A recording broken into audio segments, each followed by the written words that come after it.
السلام علیکم جی۔ ایک محترمہ کا کویسچن ہے کہ وہ دیکھتی ہے کہ اس کے اوپر سیاہ بادل سایہ کیے ہوئے ہیں اور وہ ساتھ کہہ رہی ہے کہ میرے لیے کچھ پرابلم کچھ پریشانیاں ہیں۔ محترمہ، سب سے پہلے تو رسول اللہ صلی اللہ علیہ وسلم کا فرمان ہے، الدنیا سجن المومن و جنت الکافر۔ یہ دنیا مومن کے لیے قید خانہ ہے، کافر کے لیے یہ جنت ہے، باغیچہ ہے۔ تو ہم یہاں آئے ہیں، اللہ کے بندے، اللہ ہماری آزمائش کرتے ہیں اور اللہ تبارک تعالیٰ ہمیں جھنجھوڑتے بھی ہیں کہ ہم اپنے اعمال و افعال کو درست کریں۔ تو ان آزمائشوں کی گھڑیوں میں ہمیں سب سے پہلے ثابت قدم رہنا ہے۔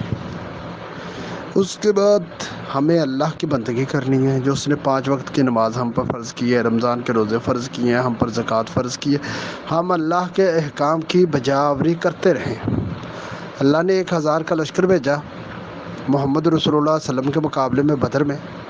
مشرکین مکہ آئے اور ساتھ کہا لیبلوکم ایکم احسن عملا۔ محمد رسول اللہ صلی اللہ علیہ وسلم یہ سخت ترین جنگ کروانے کا مقصد تھا کہ ہم دیکھیں کہ تم میں سے کون ہے اچھا عمل کرنے والا۔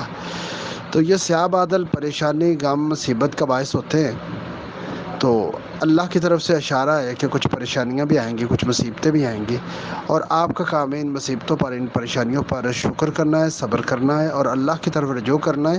اللہ آپ کی تمام مصیبتیں، تمام پریشانیاں دور فرمائے، آپ پر اللہ تعالیٰ آسانیاں فرمائے، آپ کو اللہ تبارک و تعالیٰ زندگی کی نعمتیں عطا فرمائے، اور اللہ آپ کی اور آپ کے اہل خانہ کی حفاظت فرمائے۔ جزاک اللہ خیرہ۔